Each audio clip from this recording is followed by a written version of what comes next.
How much immorality should we tolerate in forms of entertainment before that entertainment is labeled indecent and contrary to the Catholic faith? And what I mean by that is so often there's so many movies that are otherwise great, extremely entertaining, fascinating movies, but they'll have one scene in them that's inappropriate, or maybe a few curse words here and there. Same thing with music.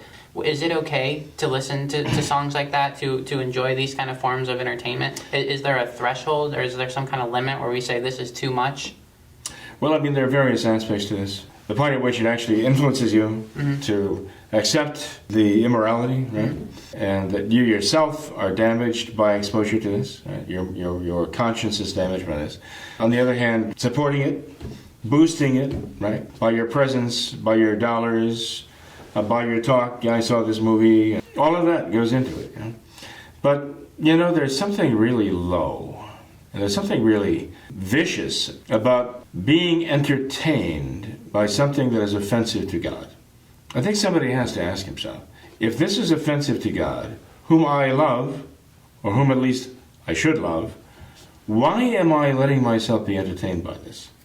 How offensive is it to God that I am allowing myself to be entertained by, and to some extent enjoy, what is gravely immoral?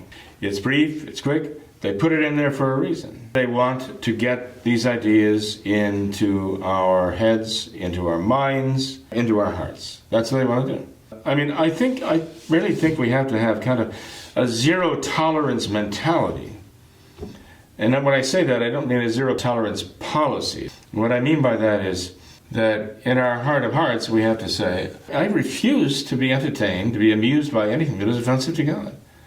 Because I hate that. Why? Because I love God. The more I love God, the more I hate what is offensive to Him. I should subject my mind, my heart, my children's minds and hearts and souls to that garbage. Why would I even want this in my world? I don't want it in there. I'm not going to support it in any way. Period. That's the zero tolerance mentality.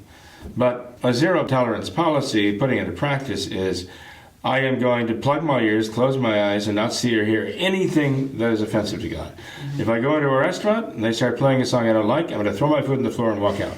If I go into a supermarket and they hear a song that I know has immoral lyrics, zero tolerance policy, I'm going to walk out of the store and refuse to buy any groceries. Well, there comes a point where you do have to realize that there are some goods that you need to accomplish. And sometimes the world may make it impossible to accomplish that good. You have to go to work. You have to earn money to feed your family, right? And if you have to go into an office environment where somebody in the next cubicle has a foul mouth, you have a zero tolerance policy, well, just the first foul word he uses today, I am going to walk out on my job, And obviously that's not going to work, right? But the zero tolerance mentality is always there, like resisting it, fighting it, and saying, I'm offended by this because, oh God, you are offended by this, and I'm making an act of reparation to you. I think that's the mentality we have to have, I mean, there are certain things we can do and certain things we can't do that would actually do more harm than good. And that's what I'm talking about, the distinction between the zero tolerance mentality and a zero tolerance policy. You can't do whatever you have to do to stop it, because, again, you could be guilty of actually wreaking havoc and doing more harm than good in particular cases, but we all have to have a zero tolerance mentality toward things that are evil and offensive to God. And we're still going to have to go through this world, right, that glorifies these people like the gods of Olympus, but we are not going to adore them. We simply refuse to support them anyway. We're not going to let our children be corrupted by these sirens from hell. It's not that we're going to keep them, the children walking around with their fingers in their ears and their eyes closed, but we're going to protect them until we can form their consciences well enough, but they can see the evil of this and they find it offensive too, and they are not going to be attracted by it. So there are times that we have to introduce the things of the world to them because they're going to be living in the world. It is worse than a cesspool, this so-called modern entertainment industry. Talk about an oxymoron, The entertainment industry? I mean, if anything prevents you from being industrious, it's modern entertainment. Yeah. They're totally antithetical to each other.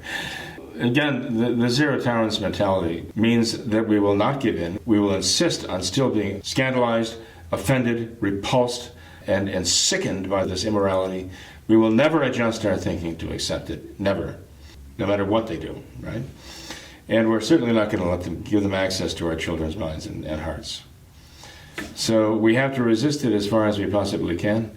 And insofar as we can't avoid it, we have to make sure that spiritually we are well armed to just battle it interiorly every step of the way. I mean, these are the culture wars we're dealing with here, and that is where the battle is really being fought right now. But the trouble is, I don't think we're really fighting. Yeah.